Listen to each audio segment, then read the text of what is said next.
За нэвтрүүлэг үзэн суугаа их үзэж та бүхний хам олон болтгоё. За манайх Говьсүмбэр аймгийн улсын бүртгэлийн хэлтэс Говьсүмбэр аймгийн иргэдэд улсын бүртгэлийн үйлчилгээг үзүүлж ажилладаг байгаа. Ингээ байгууллагаа товч танилцуулгыг хүргье. За Говьсүмбэр аймгийн улсын бүртгэлийн хэлтс нь хэлтсийн дарга 1, хяналтын улсын байцаагч 2, улсын ахлах бүртгэж өгөөд тасгийн дарга 2, улсын бүртгэж 6, ерөнхий нэгтгэн бодогч 1, Няруу бичгэргийн ажилтан 1, архивч 1, мэдээллийн технологийн ажилтан 1, ирээт ажилтан 1, нийт 15 оронтоотойгоор үйл ажиллагаа явуулж Говьсүмбэр аймгийн иргэдэд улсын бүртгэлийн үйлчилгээг үзүүлж иргэний эрхийг төрийн бүртгэлийн үйлчилгээг ханган ажиллаж байна. За энэ ном бол бас их онцлогтой байгаа. 2019 оныг Монгол Улсын засгийн газраас иргэн төвтэй төрийн үйлчилгээний жил болгон зарласан. За мөн одоо Говьсүмбэр аймаг байгуулагдсны 25 жилийн энэ ном тохиож байгаа. За энэ бүгдийг ухтаад манай хэлтсээс олон шинэлэг ажлуудыг энэ онд санаачлан зохион байгуулж хэрэгжүүлээд байгаа. За үүнээс товч дурдъя гэж утсан юм а. За хамгийн ихэнд бид улсын бүртгэлийн дуудлагын үйлчилгээ гэдэг үйлчилгээд Монгол улсад анх удаа төрийн байгууллагуудаас анх удаа энэ үйлчилгээг хэрэгжүүлж эхэлсэн байгаа. Өмнө нь бол одоо эмнэлэг, цагдаа, гал команд гэдэг юм уу те байгууллагууд иргэний дуудлагаар очиж гэртэн очиж үйлчилдэг байсан бол за манай байгууллагын хувьд хүндэтгэн үзэсгэлэнтийн улмаас үйлчлийн тахимд хүрэлцээр их боломжгүй иргэдийг гэртэн очиж бүртгэсэн. За одоо хөгжлийн бэрхшээлтэй байж болно. Хүүхдээ хараад гэрээсээ гарч чадахгүй байж болно. Ийм иргэдийн бүртгэлийг гэртэн очиж хийсэн. За одоо иргэдээс сэтгэл ханамж авах утсыг ажиллуулж эхэлсэн байгаа. Манай ажилтнуудын одоо цонхны өмнө байгаа утасны дугаар руу иргэн мессежээр саналаа, хүсэлтээ, гомдлоо, талархлаа илэрхийлж болох юм. За энэ утсыг нь бол би өөрөө ажилладаг учраас одоо шууд тэр иргэний мессеж надад ирэх юм а, мессежээр саналаа илгээх.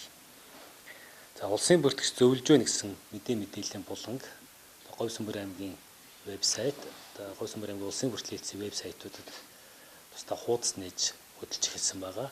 Мөн одоо хэлтсийнхаа фейсбુક хуудасуудаар одоо улсын бүртгэгч зөвлөж байна гэсэн мэдээллийг хүргэж байгаа. Үүнд бол одоо иргэний бүрдүүлэх материал, анхаарах зүйл, өргөдөл эрхэм бичих гэх мэт одоо зааврыг оруулж байна. За энэ ажил маань одоо жилийн турш үргэлжилнэ. За орон тооны одоо хөрөлцөөнөөс хамаарат манад ухтгуулчлалын ажилтан бол байдгүй. За тэгээ манайх бол одоо дотоодоо тушаал гаргаад хэлтсийн ахлах ажилтнууд одоо миний бие өөрөө ухтгуулчлалын дээр ажиллаж байгаа. За ингэснээр бол одоо иргэд одоо материалаа буруу зөрүү бүглөх одоо буруу материалтай ирэх гэж байд юм уу тийм ээ. Ямар нэгэн хүндрэлтэй байдал үгүй болж байгаа. Дээрээс нь одоо дарга ахлах үйлчлэлийн цонхон дээр ажиллаж байгаа учраас аливаа асуудлыг газар дээр нь түргэн шуурхай шийдвэрлэх боломж бүрдэнэ. Ажилтан албан хаагчдын харилцаа хандлагт өөрчлөлт орно. Мөн одоо аливаа ашиг сонирхлын зөрчлөөс урьдчилан сэргийлэх гэх мэт одоо олон давуу талыг бий болгож байгаа гэдгийг харж байгаа. За мөн одоо иргэдэд шууд асуулт хариулттай лайвыг мэргэжлийн албан байгууллага автовер татварын хэлтсүүдтэй хамтран нэг удаа зохион байгуулсан. Цааш тэнийг бол одоо 2 сар тутам зохион байгуулахаар төлөвлөд байгаа. Энэ асуулт хариултын хүрээнд иргэдийн сонирхсан асуултуудад шууд хариулж мөн одоо зарим асуудлыг газар дээр нь одоо шийдвэрлсэн гэх мэт одоо олон давуу талуудыг бий болгож төрийн үйлчилгээг иргэдэд ортуулсан байна. За тэгээд мөн одоо манайхан хуулийн хугацаанд бүртгэлийн хэлгийг өгөөс шалтгаалаад одоо торгуулах нөхцөл байдал үүсдэг бий болдог байгаа. Үүнээс урьдчилан сэргийлэх ажлын хүрээнд манайх хаалганы тад түлэх гэсэн бичгүүд дээр одоо хуулийн хугацаанд бүртгэлийн хэлхийг сануулсан санамж бичгүүдийг хийж хүн олдоор үйлчлүүлдэг газруудаар байрлуулад байна. За одоо хамгийн сүүлд манайх 3 сарын 18-наас 4 сарын 1-ний хооронд бичиг баримтын зөвчлөг Говьсүмбэрчүүд гэсэн аяныг зарлаад байгаа. За уг аяны хүрээнд бол одоо хайсан гээсэн өргөдүүлсэн хүчинтэй байдлыг алдагдуулсан бичиг баримтыг ямар нэгэн торгуулгүйгээр зөвхөн үндсэн үнээр нь авах боломжийг олгож байгаа. За гэх мэтийн одоо олон төрлийн ажлыг бол энэ онд хийж байна. Цаашд мөн одоо хийхээр төлөвлөсөн олон ажлууд байгаа. За ингээд одоо манайх иргэний улсын бүртгэл, эд хөрөнгийн улсын бүртгэл, хуулийн этгээдийн улсын бүртгэлийн чиглэлээр хийж хэрэгжүүлсэн ажил мөн одоо хууль шинжилэн батлагдсантай холбогдуулан иргэдийн бүрдүүлэх зүйл, анхаарах зүйлийг манай эд хөрөнгийн улсын бүртгэлийн засгийн дарга, иргэний улсын бүртгэлийн засгийн дарга, хяналтын улсын байцаагч нарын бүрэлдэхүүнтэйгээр өргөх гэж байна. Анхаарал тавьсан та бүхэнд баярлалаа. За 2018 оны Монгол Улсын их хурлын хаврын чуулганаар улсын бүртгэлийн багц хууль батлагдсан. За 2018 оны 11 сарын 1-ээс мөрдөж эхэлсэн. За Үүний дагуу иргэний улсын бүртгэлийн тухай хууль мөн бас шинжилэн хариулагдсан байгаа. За иргэний улсын бүртгэлийн тухай хуулинд нь шинжлэх шаардлага ямар шалтгаанаар бий болсон юм бэ гэх тухайлбал иргэний улсын бүртгэлийн тухай хууль нь за улсын бүртгэлийн ерөнхий хууль болон бусад хуультай нэр томьёоны хувьд зөрүүтэй байсан. За хуулиар зохицуулах шаардлагатай зарим зохицуулалтыг журмаар зохицуулдаг байсан. Жишээлбэл уг нэр өөрчлөлтний бүртгэл нь эрх зүйн зохицуулалтанд бүхэлдээ тодорхойгүй журмаар зохицуулдаг байсныг хууль тодорхой болгож зааж өгсөн. За мөн Монгол улсын нэгдүгээр олон улсын гэрээ болон гэрүүлийн тухай хуулийн холбогдох зүйл залттай нэр томьёоны хувьд ч юм уу албалтын хувьд бол нийцүүлэх шаардлага бий болсны дагуу иргэний улсын бүртгэлийн тухай хууль маань шинжлэгдсэн багмаа. За уг хуулиар иргэний бүртгэлийн үйлчилгээний харьяал харгалзаж бүртгэдэг бүртгэл, харьяал харгалзахгүй бүртгэл гэж хоёр хуваар ангилж өгсөн. За харьяал харгалзах бүртгэлд маань 10 төрлийн бүртгэлийн үйлчилгээ орсон багамаа. За үүнд нь төрсний, гэрэлсний, гэрэл дуусгар болсны, гэрэл сэргээсний, иргэний байнга оршин суугаа хаягийн, эцэг их тогтоосны, нас барсны, иргэний үнэмлэхний, биеийн давхцгүй өгдлийн, үндэсний энгийн гадаад паспорт, түүнийг орлох баримт бичгийн гэсэн 10 төрлийн бүртгэлийн үйлчилгээ болоод харьяал харгалзахгүйгээр за альч аймгийн аль сумын иргэн Говьсөнбөр аймгийн бүртгэлийн дээр ирээд үйлчилгээнүүдийг авч болно гэсэн үг. За зөвхөн уг нэр өөрчилсөний шид төлөвлөгөөний өөрчилсөний бүртгэлийг бодвол яг харьяаллынхаа дагуу бүртгэлийн хэлцүүдээр үйлчлүүлнэ гэсэн үг. За иргэний бүртгэл мэдээллийн санд байгаа мэдээллийг иргэнээс шаардахгүй болсон. За улсын бүртгэлийн байгууллага бүртгэлийн мэдээллийн санд байгаа мэдээллийг иргэнээс шаардахгүй гэдэг маань тухайн иргэн ямар нэгэн бүртгэл хийх шаардлагатай болоод давлгаа мэдээлэл заавал өөр газраас авах шаардлага байхгүй. Одоо төцсөн машинаас ч юм уу улсын бүртгэлийн хэлцээс гэрэлсний лавлгаа, гэрэл бүртгүүлээгүй лавлгаа, төрсний лавлгаа гэх мэт лавлгаа өмнөх хуулийн зааснаар бол шаарддаг байсан бол дээрх төрлийн лавлгааг бол улсын бүртгэгч иргэнээс шаардахгүйгээр өөрсдөө баталгаантай бүрдүүлээд тухайн төрлийн баталгаантай бүрдүүлээд бүртгэлийг хийхээр хуулиар зохицуулж өгсөн байна. За мөн энэ хуулиар иргэний бүртгэлийн гэрчлэгээний тоо өөрчлөгдсөн. Өмнө нь бол 6 төрлийн бүртгэлийн гэрчлэгээ байдаг байсан. Төрсний, гэрэлсний, гэрэл цуцалсны, уг нэр өөрчилсөний, үрчилсний, нас барсны гэдэг 6 төрлийн бүртгэлийн гэрчлэгээ байдаг байснаас төрсний, гэрэлсний, нас барсны гэдэг 3 төрлийн гэрчлэгээ бий бас хэвээрүүлсэн. За уг нэр өөрчилсөний, үрчилсний, гэрэл цуцалсны гэрчлэгээ болоод хэрэглэгдэхгүй болсон байнамаа. За уг 3 төрлийн гэрчлэгээний дотор нас барсны гэрчлэгийг бол зөвхөн ганц удаа олгохоор байгаа. Нас барсны бүртгэл бүртгүүлсэн үед нэг л удаа олгоно. Бусад тохиолдолд бол давлгааг иргэний баримт архиваас архивын давлгааг авч болно гэсэн үг. За улсын бүртгэлийн үйлчилгээг олон улсын чиг хамтлагт нийцүүлж шуурхай чирэгдэлгүй өртөмжтэй байх үүднээс иргэн тоон гарын үсэг биеийн давхцгүй өгдөл болон бусад хэлбэрээр өөрийгөө нотолсон тохиолдолд цахим бүртгэлийн үйлчилгээг авах боломжтой болсон байгаа. Тухайлбал манай бүртгэл цэгэмэн гэдэг хаягаар ороод иргэн өөрийгөө нотлох тоон гар үсэг эсвэл нэг удаагийн кодоор нэвтрээд бүртгэлтэй холбоотой давлгаа мэдээллүүдээ авах бүрэн боломжтой байгаа.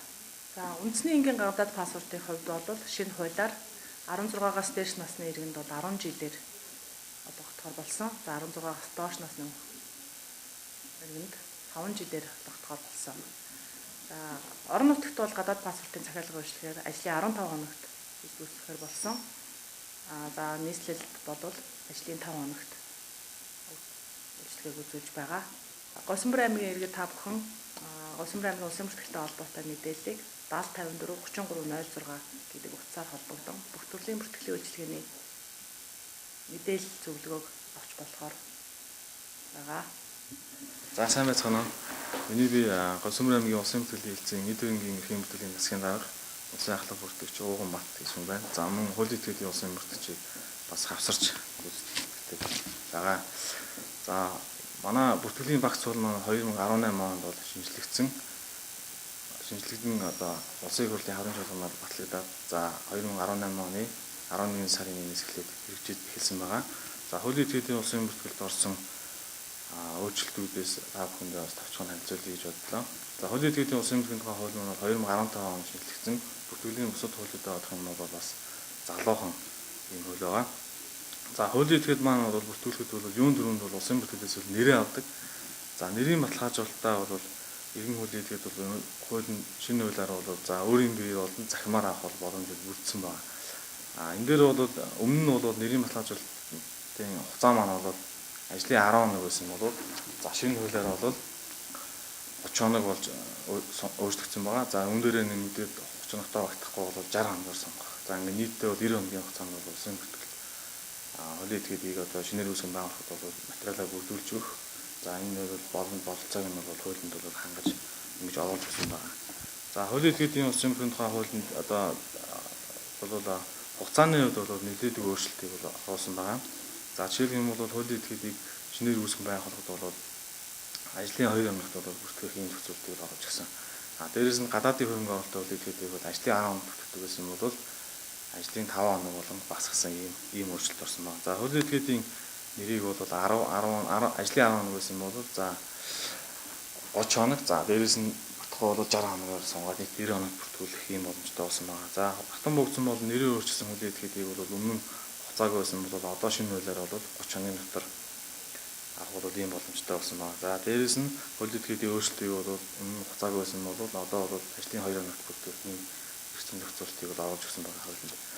За дээрээс нь хуулийн этгээдүүд маань нэг зүйл дээр бол маш их анхаарал хандуулах зүйлтэй гэж бодож байна. За энэ дээр бол бүртгэлд одоо өөрчлөлт ордог. За жишээлх юм бол үйл ажиллагааны чиглэл хөрөнгө болон аливаа нэгэн өөрчлөлт ороход бол ажлын 15 хоногт багтаад бол улсын бүртгэл бүртгүүлэх ийм бол үүрэгтэй байгаа. За хуулинд бол оруулаад өгчин. За бүртгэлийн ажлын 15 хоногт багтахгүй бол за хяналтын улсын байр цагч төртийн тухай хуулиар бол паргуулын арга хэмжээ авах ийм бол хангалттай болсон байна. Тэгэхээр жишээ нь захирал солигддог ч юм уу энэ тохиолдолд бол заавал улсын бүртгэл дээрж бол ажлын 15 хоногт багтаад бүртгүүлэх бол заашгүй шаардлагатай байна. За бүртгүүлүүд бол УБ 0.5 маягтыг бүглэн за тэмдэгтийн оронж 10,000 төгрөг чөлөөлөгдсөн даргын тушаал за томилогдсон даргын тушаал за ингээд улсын бүртгэлийн гэрчлэгээтэй гээд яаралтай энэ бүртгэлээ бол хийх одоо заашгүй шаардлагатай байна. За түүнчлэн эрхүй байгууллагын зөвшөөрлөөр авдаг зөвшөөрлөөр одоо бүртгэл өөрчлөгддөг одоо ийм хуулийн этгээдүүд бас байдаг.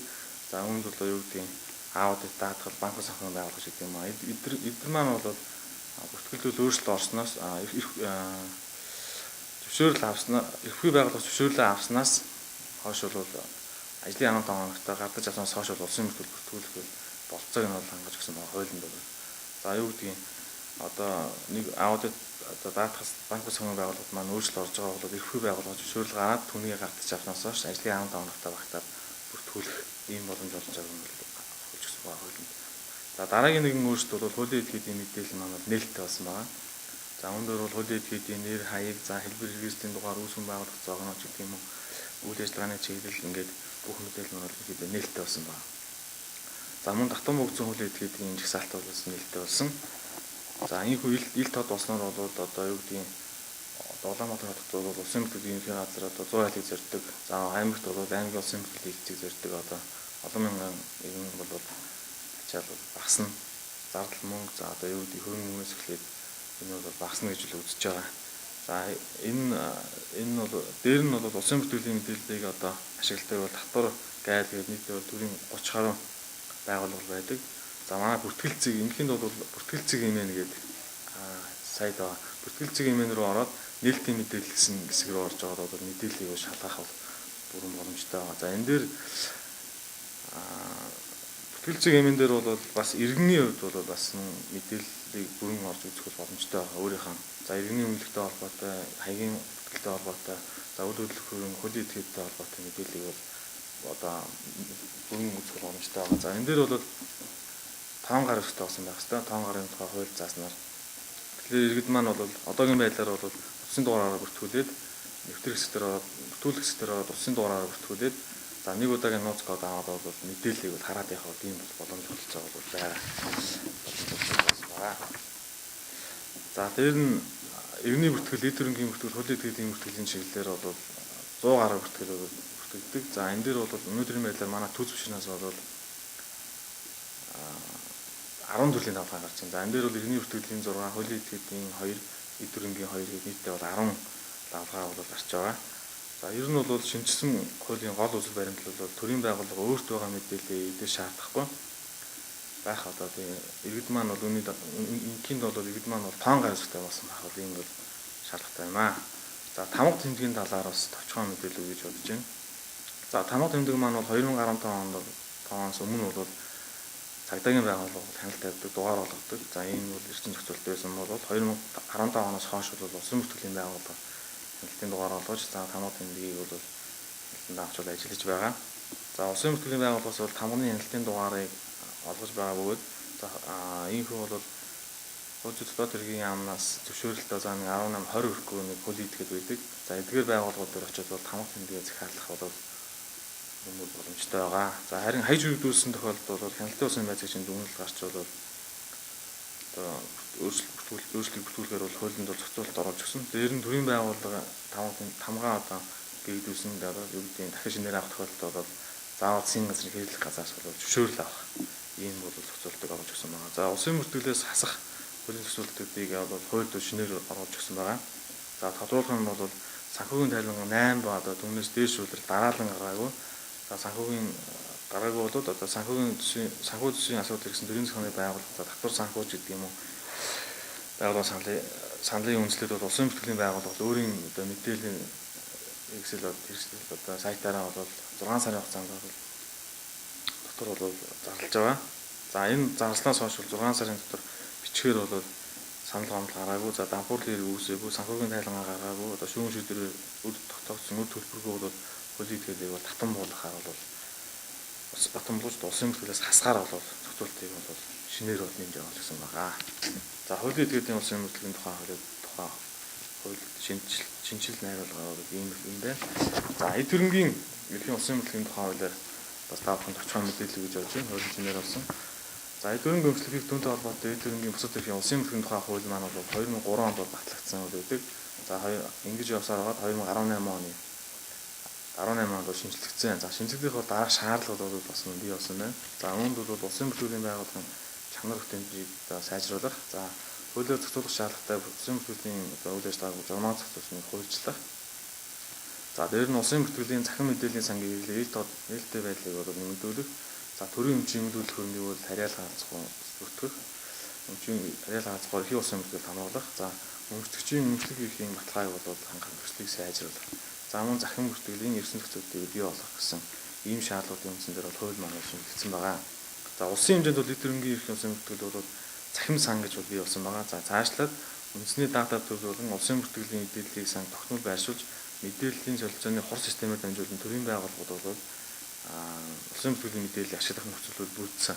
За манай аймгийн хувьд бол захимд бол бүрэн шилжчихсэн байгаа. За 2018 оны 2 сард бол захимд бол бүрэн шилжээд бол дууссан. Одоогийн байдлаар бол манай дээр 10,800 2 бол хадгалагдаж байна архивт маань. За захимд орсны үр шим бас байна. За үр шимийг эхнээсээ иргэд маань бүртгэж байна. За энэ юун дээр хэлэхэд бол за иргэд маань бол одоо лавлага авдаг. Нэг үйл хөрөнгөө барьцаанд тавьдаг. За энэ тохиолдолд бол улсын бүртгэлийн байгууллагаас ирж лавлага авдаг. За өмнө нь бол улсын бүртгэлийн байгууллагаас лавлага авахд бол мэдүүлэг бүглэн, за 10,000 төгрөг тушаан, үйлчлэгийн урам тушаан. За дээрээс нь бас өргөлөө бичдэг ч юм уу. Тэгээд хамгийн урдандаа 20-30 минутанд гардаг гэсэн. За өнөөдрийн байдлаар шинэ хуулинд одоо усан буян захим чиглэснээр бол түүц машин дээр очиод за эртний үнэлгээ уншуулад, хорон нэгийг уншуулад лавлаг бол 1000 төгрөг өгөөд 2-3 минутанд гаргах юм боломжтой болсон байна. Тэгэхээр бол захимд орсны одоо дээрээс нь бол орон зай харилцахгүйгээр ханаас ч энэгүй лавлаг авах боломжтой. Одоо өмнөгийн хүн бол хотод явж байгаа амч болно те. Гавсмөрийн юм бол ханаас ч очиод энэ түүс машинаас энэ лавлага авах бол өөрийн үйл хөдлөмжийн лавлага авах юм боломжтой болсон байна.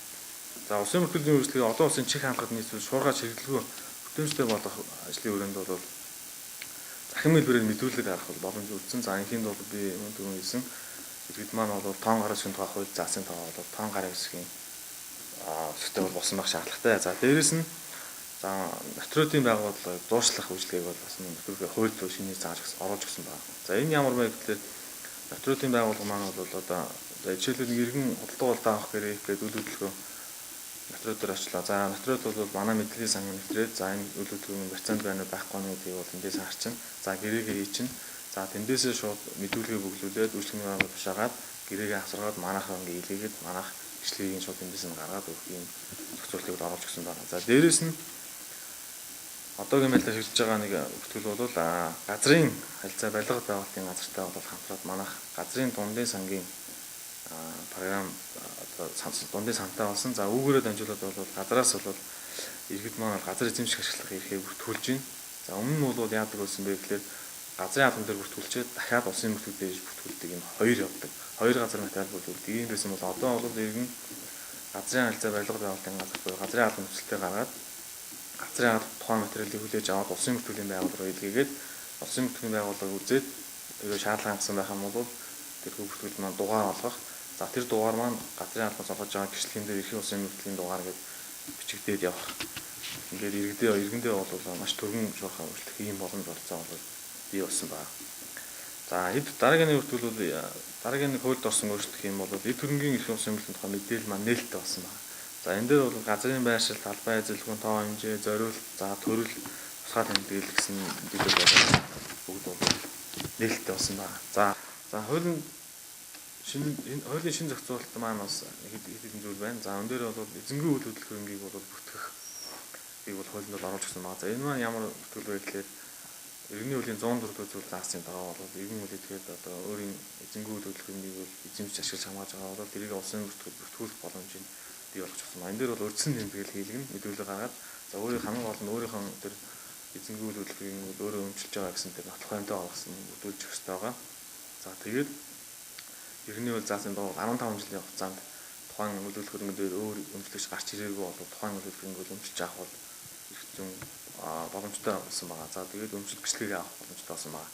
За дээрээс нэг бүртгэл дахиад нэг бүртгэл юм бол усан замын агаарын төвийн эрсдэл буюу агаарын үеийн санхүүгийн түрээсийн эрхийн бүртгэл байгаа. За энэ маань бол манай аймгийн тухайд бол бүртгэх боломжгүй юм бүртгэл байгаа. За барь тусаагүй барилгын эрхийн улсын бүртгэл бүртгэсэн тохиолдолд бол уг барилгад бол хөрөнгө оруулсан иргэн үйл идгээд за өрсөн тэмдэглэл хийж болох хэрэгжүүлсэн байгаа. За одоо юу гэдэг нэг байр баригддаг. За иргэн үйл идгээд одоо урьдчилан мөнгө өгдөг тий. За нөгөө компани маань бас цаашаа яаж үйл ажиллагаа явуулах бас дампуурах янз бүр эрсдэл бол байна. Тэгэхээр эндээс бол одоо хөрөнгө оруулах захиалагчдын эрх ашиг хамгаалах хүнээс бол улсын бүртгэл өрсөн тэмдэглэл хийх ийм боломж олж байгаа бол хуулинд бол оруулж өгсөн байна. За хуульд одоо заасан зарим төрлийн маргааныг бол хяналтын улсын байцаагчийн шийдвэрээр бол зөвлөх, залруулах ийм боломж бол бас бий болсон байгаа. За үйл хөдлөх хөрөнгийн улсын бүртгэлд одоо үнийг тодорхой байгааг бол хуульчилж өгсөн. За жишээлх юм бол одоо үйл хөдлөх хөрөнгийн анх удаа бүртгүүлэхэд бол захиалгын гэрэн дээр байгаа үнээр бүртгүүлэх нь за газар бүртгүүлэхэд бол цэцэг ганц хэмжээний хавсралтан дээр байгаа буюу одоо газрын үнээр бүртгүүлэх нь за гэрээ хэлцэл байх юм бол гэрээ хэлцэл дээр тусгацсан одоо хийдэж байгаа тэр үнээр бүртгүүлж болгоно. За харин гэрээ бүртгэл бүртгүүлсний дараа одоо үнэндээ өөрсдөө оруулах яг юм бол заавал үнэлгээний одоо тусгаарчлалтай компаниар бол үнэлгээний тайлан илгэжээс одоо бүртгүүлэхэд ийм хуулийн зохицуулалтыг бол оруулж өгсөн байна.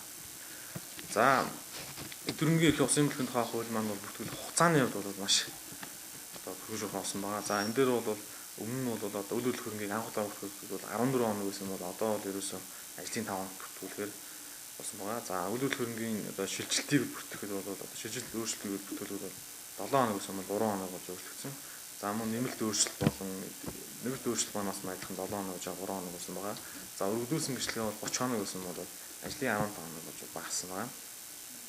За үйл хөдлөх хөрөнгийн одоо бусад бүртгэл маань бол одоо 3 хоног байсан бол 3 хоног хийвэрээ. За лавлгаан таавалгад бүртгэл маань бол 5 хоног гэж байгаа. 5 хоногоор хийвэрээ. За ингээд эд хөрөнгийн эрхийн улсын бүртгэл болон хуулийн этгээдийн улсын бүртгэлийн тухай хуульд одоо нэмэлт өөрчлөлтөөр орж ирсэн. Одоо өөрчлөлтүүдийг бол товчхон танилцуулахад бол юм байна. За анхаарлаа хандуулсан та бүхэнд баярлалаа. Сайн байцгаана уу? Улсын бүртгэлийн хэлтсийн хяналтын улсын байцаагч миний бие бол бичвэр амтгүй говь сүмбэрчүүд аяны мэдээллийг бол та бүхэнд хүргэж байна. Тус аяны маань зорилго нь бол Монгол Улсын засгийн газраас 2019 оныг эргэн төвтэй төрийн үйлчлэгээний жил болгон зарласантай холбогдуулан За иргэнийг бичиг баримжуулах, за зөрчилтэй бичиг баримтыг зөрчлийн найдлагах, за мөн улсын бүртгэлийн багц хууль шинээр батлагдсантай холбоотойгоор шинэ хуулиа бол хууль тогтоомжоо сурталчлах, зөрчлийн тухай хуулийг бол иргэдэд таниулахад оршино. Аяны маань хугацаа 2019 оны 3 сарын 18-наас 4 сарын 1-ний хооронд бол аян маань хэрэгжиж байгаа. За тус хэлтсийн зүгээс бол аяны хугацаанд иргэдийг бичиг баримжуулах, хугацаа хэтэрсэн бичиг баримтыг одоо торгуулгүй авах үндсэн үнээр нь, за мөн хуулийн этгээдийн хугацаа хэтэрсэн бүртгэлийг бол торгуулгүй авахар байгаа. Мөн одоо улсын бүртгэлийн багц хууль шинээр батлагдсантай холбоотой бол улсын бүртгэлийн тухай хуулиудад бол хуульд бол тогтоосон хугацааны талаар нэлээд байгаа. Тогтоосон хугацааг мэдхгүйгээс бол иргэд маань зөрчлийн тухай хуулиар торгуулийн арга хэмжээ бол мэдээд авагдаж байна. Иргэний бүртгэлийн тухай хуулинд бол тогтоосон хугацааны талаар заалт бол нэлээд байдаг. Үүнд бол төрөлтийг бол хүүхэд төрснөөс хойш 30 хоногийн дотор, за шүүхийн шийдвэрээр гэрлэлтэд цуцлуулсан бол шүүхийн шийдвэр бол хуулийн хүчин төгөлдөр болсон хугацаанаас хойш 3 хоногийн дотор, за 25-45 нас хүрсэн иргэн маань бол 25-45 нас ирсэн иргэн маань тухайн өдрөөс төрсөн өдрөөс хойш 30 хоногийн дотор, за мөн 16 нас хүрсэн иргэд хүүхэд маань бас 30 хоногийн дотор бол иргэний үнэлгээ авах ёстой байгаа. За шилжин сурсан иргэн бол 10 хоногийн дотор тухайн газараа бүртгүүлнэ. Нас орсон иргэнийг бол 7 хоногийн дотор бүртгүүлэх байгаа. Энэ хугацаанд тухайн хугацаа зөрчсөн бол 21 буюу 20 мянган төгрөгөөр торгож байгаа. За иймд иргэд маань энэ аяны хүрээнд одоо зөрчлөө арилгаж зөрчилгүй улсын бүрчүүд болохыг бол та бүддээ уриалж байна.